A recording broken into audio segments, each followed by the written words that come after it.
तो welcome to all of you on math control. तो क्या हाल है बाबू लोग? बढ़िया, मस्त। क्लास 10th आप लोगों का टॉपिक चल रहा है, दैट इज क्वाड्रेटिक इक्वेशन पर हमारी बात हो रही है। तो आप लोगों को पता होगा कि अगर आप लेक्चर्स बराबर देख रहे हैं तो हम एक्सरसाइज 4.3 की क्वेश्चन सॉल्व कर रहे हैं। बुक्स आपको पता है ये है, जिनके पास ना हो बुक्स रखिए, ठीक है। इसी के सोल्यूशन हम कर रहे हैं, ठीक है। तो एक दो क्वेश्चन इसमें रह गए हैं तो उसको हम कंप्लीट कर लेते हैं, ठीक है। तो चले, तो कोशिश करिए जो भी लेक्चर जा रहे हैं उसको आप क्रम से देखिए, ठीक है। क्रम से देखेंगे बिल्कुल चीजें आपको समझ में आएंगी, ठीक है बच्चा पार्टी। तो आइए, एक क्वेश्चन आपको दिख रहा है, क्वेश्चन नंबर, ठीक है, उसको देखते हैं। क्वेश्चन नंबर आपका 4 है उसी एक्सरसाइज का, ठीक है। इससे पहले क्वेश्चन हमने किया था, ये दो क्वेश्चन रह गए हैं 4 और 5, ठीक है। तो उसके सोल्यूशन को देख लेते हैं। तो आइए समझते हैं क्या लिखा है question. Is the following situation possible? कौन सी सिचुएशन है? If so determine their present age. तो कह रहे हैं क्या ये जो एक सिचुएशन नीचे दी गई, कह रहे हैं क्या यह पॉसिबल है? अगर पॉसिबल है तो डिटरमिन देयर एज, तो उनकी एज बता दीजिए। देखिए प्रॉब्लम क्या है, कह रहा है the sum of the ages of two friends is 20 years. दो फ्रेंड्स हैं, उनकी एज, उनकी उम्र का जो सम है वो 20 साल है, 20 ईयर्स। तो कह रहे हैं 4 ईयर्स ही वो 4 साल पहले the product of there edges in years was 40। कह रहे हैं 4 साल पहले उनकी एज जो थी, उनका प्रोडक्ट जो था वो 40 ईयर्स था। क्या समझे? यानी प्रेजेंट एज का सम दिया गया है और 4 साल पहले उनकी जो एज थी, उन एज का प्रोडक्ट कितना हो रहा है? कह रहे हैं को 40 था, 4 साल पहले जो एज थी उसका प्रोडक्ट। तो कह रहे हैं तो ये जो सिचुएशन बन रही है, क्या यह पॉसिबल है? अगर पॉसिबल है तो उनकी प्रेजेंट एज बता दीजिए, ठीक। देखो ऐसे सवालों में वही कॉन्सेप्ट है, ठीक है। जो पूछे उसी को हम मान के चलते हैं, उसी को अज्यूम कर लेते हैं। तो उन्होंने प्रेजेंट एज पूछा है तो मान लेते हैं प्रेजेंट एज कि दो फ्रेंड है, तो मान लिया एक की प्रेजेंट एज x है। तो बताओ तो दूसरे की क्या हो जाएगी? अगर दोनों का सम 20 है, एक की प्रेजेंट एज अगर x है तो दूसरे की क्या होगी? 20 - x, यानी 20 - x। यही तो भाई, हमको एक वेरिएबल में काम करना है, दो वेरिएबल मत लीजिए आप। पता लगे एक की आपने x मान लिया, दूसरे की y, तो वहां ट्रबल में फंस जाएंगे, ठीक है। क्योंकि दो वेरिएबल हो जाएंगे तो आपको थोड़ा सा प्रॉब्लम होगी क्वेश्चन सॉल्व करने में। तो एक वेरिएबल में रखिए, एक वेरिएबल रहेगा, क्वाड्रेटिक इक्वेशन बन जाएगा। सॉल्व करके हम x की वैल्यू निकाल लेंगे, ठीक है। तो वही करेंगे। तो अगर हम एक की एज x कहें तो दूसरे क्या हो जाएगी 20 - x, बस। तो फिर उससे मैं आगे बढ़ता हूं, फिर 4 साल पहले एज निकाल लेंगे भाई। जैसे अब मैं कहूं कि मेरी एज आज 20 ईयर्स है, तो 4 साल पहले क्या रही होगी? 20 - 4, 16 साल, 16 ईयर रही होगी। यही तो ये अगर प्रेजेंट एज x हो रही है तो 4 साल पहले क्या होगी? x - 4। समझ गए कॉन्सेप्ट? तो चलो, तो पहले मान लेते हैं प्रेजेंट एज। तो ये मैं लिख रहा हूं, let the present age of one friend is x years. भाई एक फ्रेंड की एज हमने x ईयर मान लिया, तो दूसरे की क्या हो जाएगी 20 - x। क्यों? क्योंकि दोनों का एज का सम कितना है? 20 है। तो वही दूसरे की एज क्या हो जाएगी? हाँ ये देखिए, ये 48 है, ये 40 नहीं है बल्कि कितना है 48 है। दोनों की एज का जो प्रोडक्ट है वो 48 दिया है 4 साल पहले, ठीक है। एक की एज x मीटर हो गई, सॉरी x ईयर्स, तो दूसरे की क्या होगा? हेंस लिखेंगे, hence the age of another friend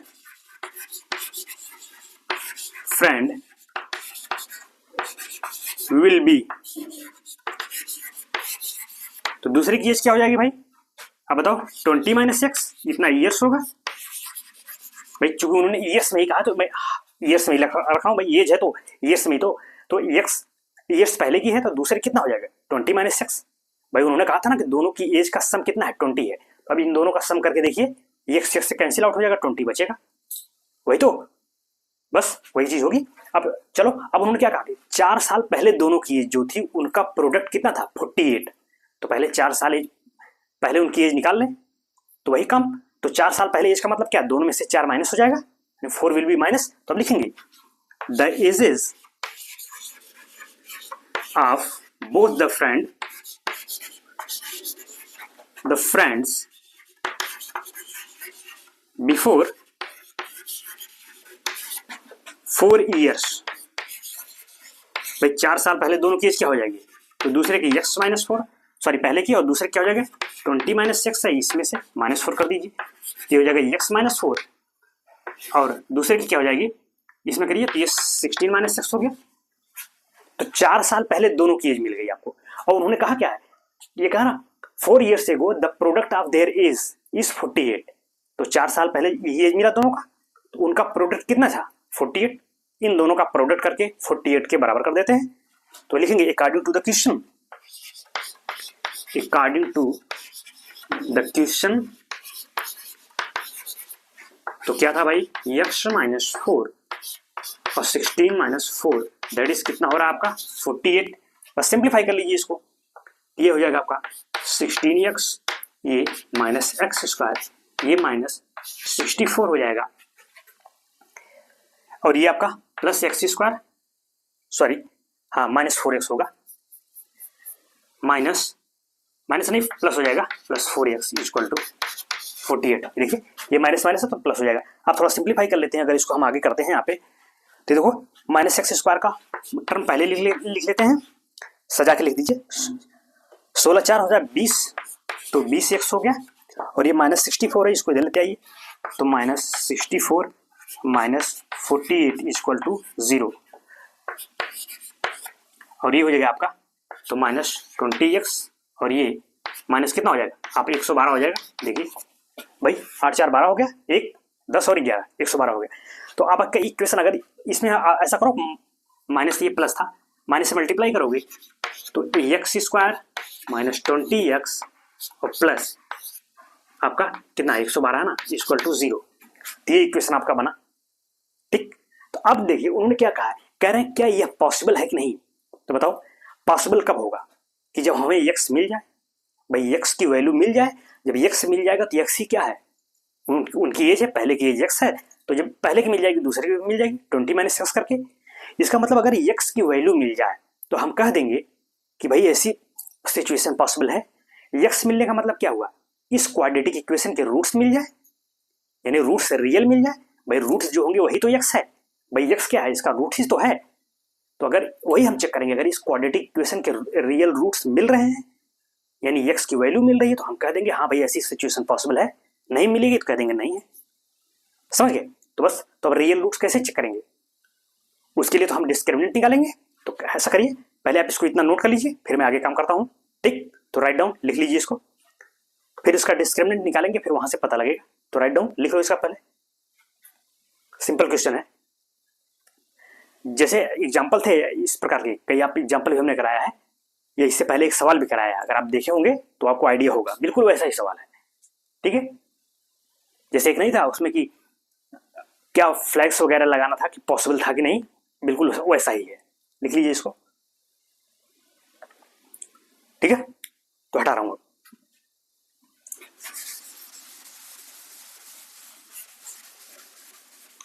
तो चले बस उसी चीज को हम आगे लिख रहे हैं। अब लिखेंगे दिस सिचुएशन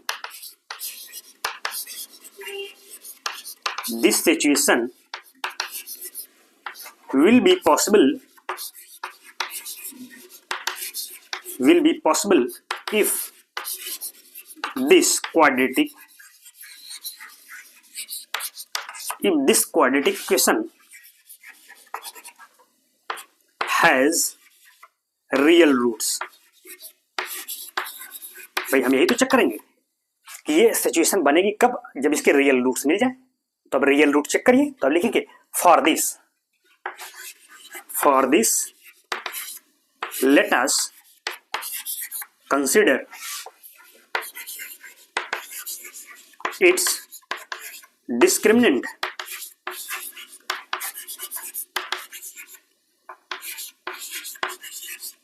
भाई रियल रूट चेक करने के लिए क्या करते हैं कि रूट मिलेगा कि नहीं मिलेगा, तो हम डिस्क्रिमिनेंट निकालते हैं उसका, बी स्क्वायर माइनस 4ac, तो वही हम निकालेंगे। तो इसके लिए लिखेंगे b equal to B square minus 4ac। तो चलो बी स्क्वायर का मतलब भाई इक्वेशन आपका यही तो है, हमने इसको नहीं इरेज किया है। तो अब इसमें भाई बी कौन होगा, एक्स का कोफिशिएंट, जब जनरल वाले से कंपेयर करोगे तो बी मिल जाएगा कितना -20, ए कितना है 1, सी कितना है 112, रख दीजिए उठा के वैल्यू। तो चलिए बी स्क्वायर का मतलब क्या, -20 का स्क्वायर करोगे तो -20 का स्क्वायर हो जाएगा, तो -4, ए का मतलब कितना हो जाएगा, ए आपका 1 है, सी कितना हो जाएगा 112, ये हो गया आपका 400, और ये माइनस हो जाएगा आपका, तो ये 8 हो गया, 4 4। तो बताओ भाई कितना आ गया, -48। तो ये आपको डी मिल गया। क्या है, लेस देन 0 है। तो बताइए डिस्क्रिमिनेंट नेगेटिव है, तो डिस्क्रिमिनेंट नेगेटिव आने पर क्या होता है, there will be no root, तो कोई रूट नहीं मिलेगा। समझ गए। तो जब कोई रियल रूट मिलेगा नहीं, मतलब एक्स मिला ही नहीं, तो जब एक्स नहीं मिला तो हम एज कैसे बताएंगे, एक्स ही तो एज माना था हमने, इसका मतलब ये संभावना पॉसिबल नहीं है। तो बस आपका रिजल्ट क्या होगा, अब लिखेंगे hence this quadratic equation has no real roots, hence this situation is not possible. बस वही लिख देंगे, this will be your final answer. अब लिखेंगे सो दिस इक्वेशन, या लिखे quadratic equation has no real root, real roots. इसके आगे लिखेंगे हेंस दिस सिचुएशन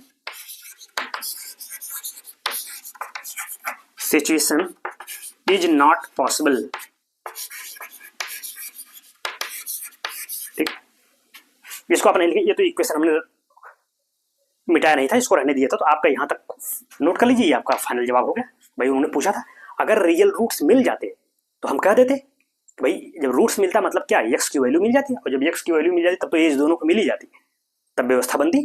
अब चूंकि एक्स ही नहीं मिला तो इसलिए हमने लिख दिया कि भाई कैसी सिचुएशन पॉसिबल नहीं है। तो ये कंप्लीट जवाब हुआ यहाँ तक। ठीक बच्चा पार्टी, इसको नोट कर लीजिए। चलिए एक सवाल और उससे बात कर लेते हैं, तो राइट डाउन लिख लो। ये इक्वेशन तो लिखने की जरूरत नहीं है, आपकी कॉपी में गया होगा। ठीक है, यहां तक लिखिए आप, जहां तक लिखे तो वहां से। ठीक, तो सिंपल क्वेश्चन है, तो हटाऊं, चलो आप लोग नोट कर लिया करिए। तो नेक्स्ट क्वेश्चन देखते हैं, क्वेश्चन नंबर 5 है, कह रहे हैं is it possible to design a rectangular park. खैर मैं सवाल को लिख रहा हूं, आप देखिएगा।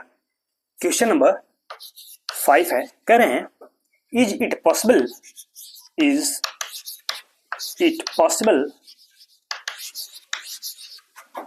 टू डिजाइन ए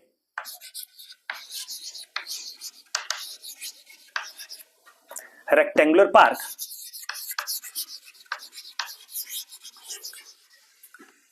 तो नेक्स्ट क्वेश्चन देखते हैं, क्वेश्चन नंबर 5। देखो क्या कह रहे हैं, पढ़ते हैं सवाल को। कह रहे हैं is it possible to design a rectangular park of perimeter 80 metre and area 400 metre square, if so find its breadth and length. कह रहे हैं क्या यह पॉसिबल है कि कोई रेक्टेंगुलर पार्क हमको बनाना है, क्या वो बन जाएगा, क्या पॉसिबल है कि जिसकी पेरीमीटर क्या है 80 मीटर और उसका एरिया जो है वो 400 मीटर स्क्वायर है। तो कह रहे हैं अगर बनना पॉसिबल है तो उसकी ब्रेथ और लेंथ बता दीजिए। गेटिंग, कोई रेक्टेंगुलर पार्क है तो उसकी लेंथ ब्रेथ तो होगी ना। तो चलिए भाई जो कह रहे हैं वही हम काम करते हैं। तो पेरीमीटर की बात पहले उन्होंने किया, तो पेरीमीटर क्या होता है भाई, सम ऑफ साइड्स। कोई भी ट्रायंगल है, ट्रायंगल का पेरीमीटर का मतलब क्या हुआ, उसकी सभी साइड का सम, भुजाओं का योग। वैसे पेरीमीटर है उसकी साइड का सम, लेंथ ब्रेथ जो भी है सबका सम कर देंगे तो उसका क्या मिलता है, पेरीमीटर, मतलब परिमाप जिसको कहते हैं। तो पहले कोई रेक्टेंगुलर पार्क लेते हैं। चलो ये मान लिया हमने कि आपका रेक्टेंगुलर क्या है, पार्क है। ठीक है, तो इसकी ब्रेथ है भाई, ये ब्रेथ हो गया, ये लेंथ। ठीक, तो मान लिया ब्रेथ क्या है, एक्स कह दिया हमने, और आपका जो ये लेंथ है इसको कह दिया वाई, मान लिया कुछ समय के लिए। ठीक, एक्स है और ये वाई है। तो ठीक है, तो अब इसका पेरीमीटर क्या होगा, अगर मैं पेरीमीटर निकालूं तो पेरीमीटर तो पहले जो चीज आप भाई पेरीमीटर क्या होगा बताओ, this plus this plus this plus this. तो अगर ये एक्स है तो ये भी एक्स होगा, ये वाई है तो ये भी वाई होगा। तो x plus y plus x plus y तो कितना हो जाएगा, 2x प्लस 2y, यही तो पेरीमीटर होगा। और ये किसके बराबर दिया गया है, 40 के। ठीक है, तो पहले हम इसको एक वेरिएबल में कर लेंगे, तो पहले हम ले लेते हैं। ठीक है, तो आप बताओ, चलो अगर मैं इसको तो लेट अस कंसीडर, वही लिखेंगे, let us consider a rectangular park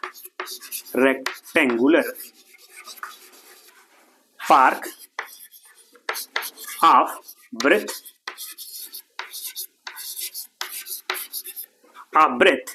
is x metre and length कितनी भाई is y मीटर। ठीक, तो पेरीमीटर निकाल लें। नाउ पेरीमीटर, तो भाई आप बताओ पेरीमीटर क्या होगा, सबका सम करोगे, x plus y plus x plus y, तो कितना हो गया आपका 2x प्लस 2y, और ये किसके बराबर दिया गया है, पेरीमीटर कितना दिया गया, देखो ये 80 मीटर, इसको हम 80 के बराबर कर देंगे, इक्वल टू 80 कर देंगे, तो लिखेंगे but given that perimeter is 80 metre, 80 metre है ना, तो बस अब लिखेंगे दिस इंप्लाइज कि 2x plus 2y equal to हो गया आपका 80 मीटर के। तो चलो भाई, तो यहां से अगर मैं 2y की वैल्यू निकालूं क्या हो जाएगा, 80 माइनस 2x, तो ऐसा करो 2 सब में दिख रहा है, 2 से डिवाइड कर दो, तो y equal to 40 minus x। देखो अब y हमको मिल गया किसके टर्म्स में, x के टर्म्स में। ये हमने इसीलिए किया ताकि एक वेरिएबल में आ जाए चीजें, समझ गए। ये भाई इसको x आप रहने दीजिए, इसको हमने y माना था ना, अब इस y की वैल्यू कितनी आ गई, 40 माइनस एक्स। कहने का मतलब अब ये y आपका कितना हो गया, 40 माइनस एक्स के बराबर हो गया, यानी अब ब्रेथ x है और लेंथ कितनी है 40 माइनस एक्स, एक वेरिएबल में आ जाएगा ना भाई। जब एक वेरिएबल में आ जाएगा तो आपका क्वाड्रेटिक इक्वेशन बनाने में भी आपको आसानी होगी, समझ रहे। जो क्वाड्रेटिक इक्वेशन बन जाएगा फिर वहां रूट की बात करेंगे, अगर रूट मिलेगा तो कह देंगे भाई ये संभावना पॉसिबल है, नहीं रूट मिलेगा कह देंगे नहीं है, ठीक है। तो वही काम हमने किया। तो देखिए y की वैल्यू मिल गई, कितना हो गया 40 माइनस एक्स, यानी अब ब्रेथ x हो गई और लेंथ कितनी है 40 माइनस एक्स। अगर ये 40 माइनस एक्स है तो ये भी वही होगी 40 माइनस एक्स, ये भी x। अब देखो इनका आप अगर चेक करना हो तो इसका सम करिए, x plus 40 minus x plus x plus 40 minus x, सबका सम करोगे तो 80 आएगा। देखो अरे भाई ये x है प्लस ये भी आपका x हो जाएगा, और ये कितना है, ये साइड ये 40 माइनस एक्स है, ये वाली साइड भी वही होगा कितना 40 माइनस एक्स। तो सबका सम करिए, x कट गया, ये तो 40 40 80, तो 80 आया कि नहीं आया। तो बस भाई ये तो चेक करने का था, तो इसीलिए पहले हमने 2 वेरिएबल माना, फिर बाद में दोनों वेरिएबल को मतलब एक में कन्वर्ट कर दिया, तो ये x हो गया, तब ये कितना होगा 40 माइनस एक्स। इसीलिए हमने ये काम किया है, समझ गए, ताकि आपका क्वेश्चन आसान हो जाए। 2 वेरिएबल से भी आएगा लेकिन वहां काफी टफ हो जाएगा, फिर आपको आप क्वाड्रेटिक इक्वेशन पढ़ रहे हैं ना, तो आपको वही काम करना है, ठीक। तो ये x मिल गया और ये कितना हो गया 40 माइनस एक्स। तो चलो ये देखो दोनों मिल गए। अब बताओ ब्रेथ मिल गई और आपको लेंथ मिल गया, तो उन्होंने कहा क्या है कि इसका एरिया कितना है 40 मीटर स्क्वायर, क्षेत्रफल कितना है 400 मीटर, तो एरिया क्या होता है लेंथ इंटू ब्रेथ। तो अब इन्हीं दोनों का मतलब इसका एरिया निकाल के और उसको 400 के बराबर कर दें, तो वहां से आपको क्वाड्रेटिक इक्वेशन मिल जाएगा, समझ गए। अब लिखेंगे हेंस, अब लिखेंगे so the breadth is x metre and length is कितना हो गया आपका 40 माइनस एक्स मीटर, ठीक है। ब्रेथ तो खैर x था, लेकिन जो लेंथ अब हमने निकाला वो क्या हो गया 40 माइनस एक्स, ठीक। तो अब एरिया पे बात करेंगे, ठीक। तो पहले इतना नोट कर लीजिए, चलो अब लोग कॉपी कलम निकाले लिख लीजिए इसको, ठीक है। फिर आगे इसको कंप्लीट सोल्यूशन दे देते हैं। तो चले, चीजें समझ में आ रही है ना, कोई दिक्कत हो प्रॉब्लम हो या कहीं ना समझ में आ रहा हो तो हमें बताइएगा, ठीक है, फिर हम बता देंगे। लेकिन आप मैथ कंट्रोल पे हैं तो समझिए चीजों को, ठीक है। देखो बिल्कुल सिंपल है, देखने में आपको टफ लगता है सवाल, लेकिन इतना है इजीली आपको समझा देंगे कि चीजें आपको भूलेंगी नहीं, बस आप उसको रिवीजन करते रहिए। देखो रिवीजन करेंगे तभी कुछ आपकी चीजों पे कमांड बनेगी, क्योंकि एक बार पढ़ने पे चीजें नहीं वो भूल जाती है, वो सबके साथ होता है, ठीक है, हमारे भी साथ भी होता है। तो बार बार जब आप चीजों को रिवाइज करोगे तो चीजें आपके दिमाग में फीड हो जाएंगी, समझ गए। खैर चलिए अभी मैं इस क्वेश्चन को पहले कंप्लीट करता हूं, तो चले आगे। आप लोग नोट कर लिया होगा तो वहीं से मैं आगे बढ़ रहा हूं। अब लिखेंगे now area of this rectangular park. तो कह रहे हैं ये जो पार्क है इसका हमें एरिया अगर निकालें तो एरिया क्या हो जाएगा भाई दिस इंटू दिस, यानी x इंटू 40 माइनस एक्स, यही तो एरिया है। और ये एरिया किसके बराबर है 400। गिवन दैट एरिया इज कितना है भाई 400 मीटर स्क्वायर, तो this implies what x into 40 minus x that is what 400। बस अब इसको आगे थोड़ा सिंप्लीफाई कर लिए तो ये हो जाएगा 40x minus x square equal to 400। तो चलो भाई इसको क्रम से लिख लीजिए, पहले एक्स स्क्वायर का टर्म लिखिए माइनस एक्स स्क्वायर, फिर हो गया प्लस 40x, इसको इधर लीजिए माइनस 400 इक्वल टू 0। इसको पॉजिटिव बना लो थोड़ा सा, माइनस से मल्टीप्लाई कर लेंगे तो x square minus 40x plus 400 equal to 0। ये इक्वेशन बना। तो बताइए उन्होंने क्या पूछा है कि क्या ये व्यवस्था टू डिजाइन जो रेक्टेंगुलर पार्क हमको डिजाइन करना है क्या वो बनेगा? तो कब बनेगा? जब एक्स मिल जाए। भाई एक्स मिल जाएगा मतलब ब्रेथ मिल जाएगी तो लेंथ भी मिल जाएगा, तो हम कह देंगे हाँ भाई पार्क बना। और अगर एक्स ही ना मिले तो कह देंगे नहीं बना। तो एक्स मिलने का मतलब क्या? एक्स क्या है? इस क्वाड्रेटिक इक्वेशन का सलूशन ही तो है। मतलब अगर इस क्वाड्रेटिक इक्वेशन के रूट्स मिल जाए मतलब एक्स मिल जाएगा, तो एक्स मिल जाएगा तो पार्क की लेंथ और ब्रेथ मिल जाएगी, तो हम कह देंगे हाँ भाई बना। तो बस वही रियल रूट यहाँ भी चेक करेंगे, रियल रूट मिल रहे हैं कि नहीं। अगर इसके रियल रूट मिलेंगे मतलब एक्स मिलेगा तो कह देंगे कि पार्क का डिजाइन करना पॉसिबल है। ठीक, तो चले अब लिखेंगे उसी चीज को मैं लिख रहा हूं। It would be possible, it would be possible to design the rectangular park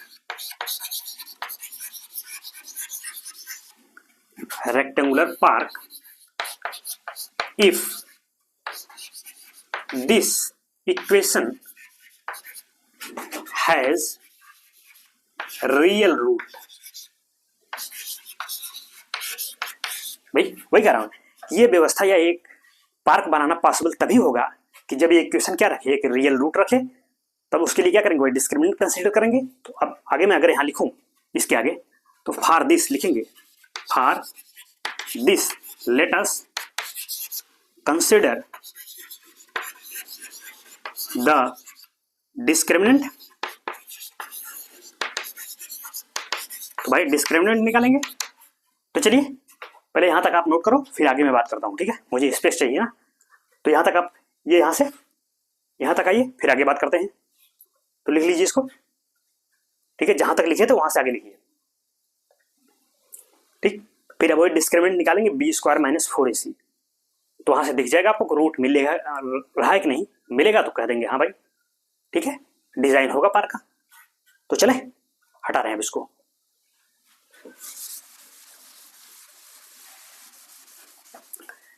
तो आगे सोल्यूशन देते हैं। ठीक है, तो डिस्क्रिमिनेंट हमको निकालना था। तो भाई इक्वेशन आपका क्या था?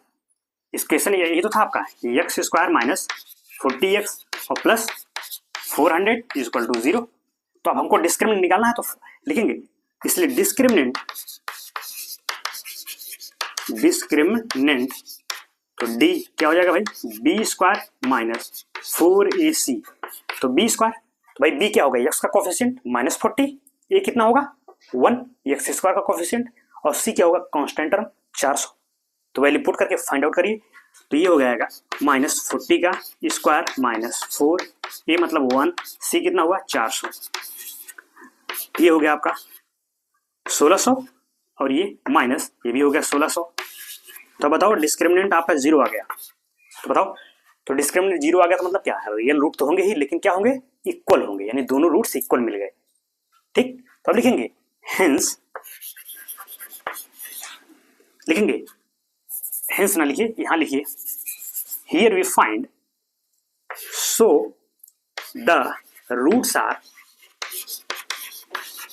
Are real and equal. फिर क्या, hence it is possible to design a rectangular park। बस ठीक है भाई, पहला जवाब आपने दे दिया। क्यों? क्योंकि x की वैल्यू मिल रही है यानी रियल रूट मिल रहे हैं, इसलिए पार्क का डिजाइन करना पॉसिबल है। ठीक है, यानी पार्क बनेगा। फिर कह रहा अगर बनेगा, फिर उन्होंने कहा ना देखो इफ सो, अगर बनेगा तो find its breadth and length. तो उसकी ब्रेथ और लेंथ बता दीजिए। तो ब्रेथ और लेंथ का क्या मतलब हुआ, यानी एक्स मिल जाए। तो एक्स मिलने का मतलब क्या, इस इक्वेशन के रूट्स निकाल लें। तो अब रूट्स निकालेंगे, लिखेंगे अब लिखेंगे for roots of the equation, for roots of this equation we use the Shridharacharya formula, Shridharacharya formula. तो चलो भाई पहले यहां तक नोट करो, ये श्रीधराचार्य, उसके बाद ये फार्मूला यहां तक लिख लो, फिर आगे निकाल देते हैं। तो राइट डाउन लिखिए, तभी तो निकालेंगे उसको हम, ठीक है। तो लिखें अब आगे, चलो अब आगे तो चले, अब निकाल रहे हैं इसका। तो फार्मूला होता है x equal to minus b plus minus under root b square minus 4ac upon कितना भाई 2a। तो चलो, तो माइनस बी कितना होगा, तो माइनस और बी कितना है -40 और प्लस माइनस, अब बताओ ये क्या है, अभी आपने निकाला था बी स्क्वायर माइनस 4ac कितना आया था, 0 आया था। तो सीधे 0 हो गया, तो यहाँ लिखने की जरूरत क्या है, क्योंकि अभी हमने इसको निकाला ही था, ये पूरा 0 हो गया। और ये क्या होगा 2 इंटू ए मतलब 1, तो क्या बचा भाई आपका माइनस माइनस प्लस हो गया, तो 40/2 इक्वल टू कितना हो गया 20। तो एक्स की वैल्यू कितना आएगी 20। तब 20 मतलब क्या 20 कामा 20, यानी भाई एक रूट मिलने क्या मतलब क्वाड्रेटिक इक्वेशन है ना, इसका मतलब दोनों रूट्स क्या हैं, इक्वल हैं। तो पहला रूट भी 20 होगा और दूसरा भी क्या होगा 20 होगा। तो जब दोनों रूट्स इक्वल है तो कोई एक ले लेंगे हम। तो कहने का मतलब हमें एक्स मिल गया, तो एक्स मिलने का मतलब क्या ब्रेथ मिल गई, यही तो। अब लिखेंगे so the breadth of the park is 20 metre and length क्या हो जाएगी, लेंथ विल बी कितना हो जाएगा लेंथ भाई 40 minus x that is 40 minus 20 that is 20 metre. बस, तो करने का मतलब दोनों वही है, आपका जो ब्रेथ है वही, लेंथ भी है भाई, बी से भी, तो ठीक है, क्या दिक्कत है, हो सकता है, ऐसा थोड़ी नहीं हो सकता भाई, दोनों सब साइड तभी इक्वल हो जाएंगे 20-20, तो कहीं ना कहीं स्क्वायर का होगा। तो भाई स्क्वायर भी क्या है, स्क्वायर अगर है तो स्क्वायर भी एक रेक्टेंगल ही है, ऐसा थोड़ी है, ठीक है। तो बस भाई देखो रेक्टेंगल क्या होता है, रेक्टेंगल में यही तो होता है भाई, सभी एंगल जो होते हैं वो आपके 90 डिग्री होंगे, और स्क्वायर में क्या होता है उसमें भी 90 डिग्री होते हैं, लेकिन उसमें सभी साइड्स इक्वल होते हैं। इसमें क्या है, इसमें केवल अपोजिट साइड्स इक्वल होते हैं, ठीक है, मतलब रेक्टेंगुलर है ना आयत में, ठीक है। तो ये हो गया आपका, तो इतना कर पहले आप लिख लो, इसको कंप्लीट कर लो।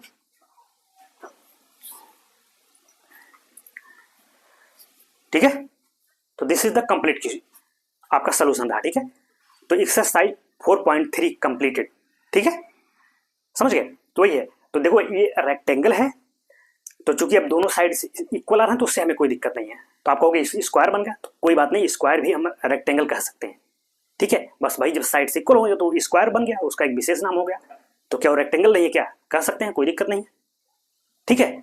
हाँ भाई, और क्या, ये जरूरी थोड़ी है कि अगर साइड इक्वल होंगे तो उसको रेक्टेंगल, तो रेक्टेंगल का ही एक रूप है क्या स्क्वायर, कि जब साइड सभी इक्वल हो जाए तो स्क्वायर बोला दिया जाता है। बाकी एंगल तो सब दोनों के 90-90 होते हैं, समझ रहे हैं। इसीलिए तो कहते हैं ना वर्ग क्या है, वर्ग वह आयत है जिसकी चारों भुजाएं क्या होती है, इक्वल होती है। Square is a rectangle whose all sides are equal. भैया जब हमने रेक्टेंगल कह दिया तो उसके सभी एंगल तो 90 हो ही गए, और जब भुजाएं इक्वल कह दिया तो स्क्वायर में आ गया, समझ गए। और अगर आप रेक्टेंगल को डिफाइन करोगे तो रेक्टेंगल को क्या कहेंगे, तो रेक्टेंगल मतलब ये जो आपका है, इसको डिफाइन करेंगे तो कहेंगे कि ये ऐसा पैरेललोग्राम है जिसकी अपोजिट साइड्स क्या होती हैं, इक्वल होती हैं, ठीक है। और बाकी ये एंगल्स क्या होते हैं उसके 90 डिग्री होते हैं, ठीक है। तो this is all for today class, ठीक है। तो आपकी एक्सरसाइज 4.3 कंप्लीट हो गई, कहने का मतलब जो क्वाड्रेटिक इक्वेशन है वो कंप्लीट हो गया, ठीक है। अब इसके बाद जो भी चैप्टर होगा शायद अर्थमेटिक प्रोग्रेशन है, तो उस पर हम बात करेंगे, ठीक। तो चीजें समझ में आ रही हैं आपको, कोई दिक्कत प्रॉब्लम्स हो तो हमें खबर करिएगा, ठीक।